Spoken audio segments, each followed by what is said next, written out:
Meet the Pinto. Just born.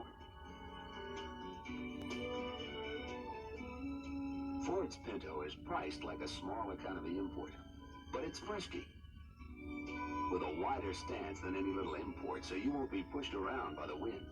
And Pinto's strong, built to run and run and run. Pinto, a little better idea at your... Hey you all, welcome back to my channel. Sorry if the camera's off, I low vision for those who don't know.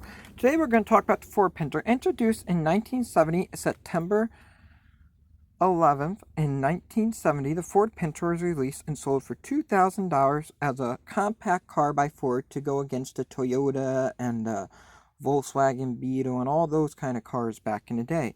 Ford wanted a car cheap and that people would want to buy and that was small and good on gas.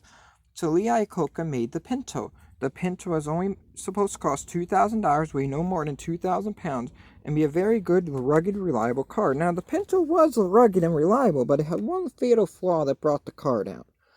In a rear-end collision, the fuel tank ruptured due to where the fuel tank was located behind the rear axle against the rear bumper. Now, the media fantasized on picking out the Pinto specifically, but there are many other vehicles just as dangerous and deadly back in the day that blew up, just like the Pinto.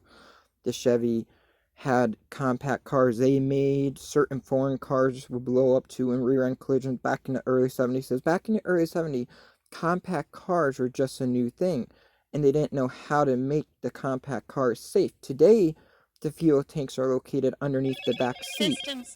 Now, back in the day, they weren't like that. That's why your seat is raised in the back seat with no legs, because the hump that the metal is, your fuel tank is under there. But back in the day, the fuel tanks were located behind the rear axle. But with a compact car, the bumper's right against it. Even the Mustangs had a problem with that certain years.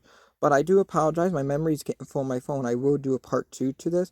But did you know the Ford Pinto blew up in a rear-end collision? But did you know the Pinto is very durable, though? And reliable and ran and ran and ran. As long as you didn't get in a rear-end collision, you were safe. But if you got in a rear-end collision, chances of survival are very slim.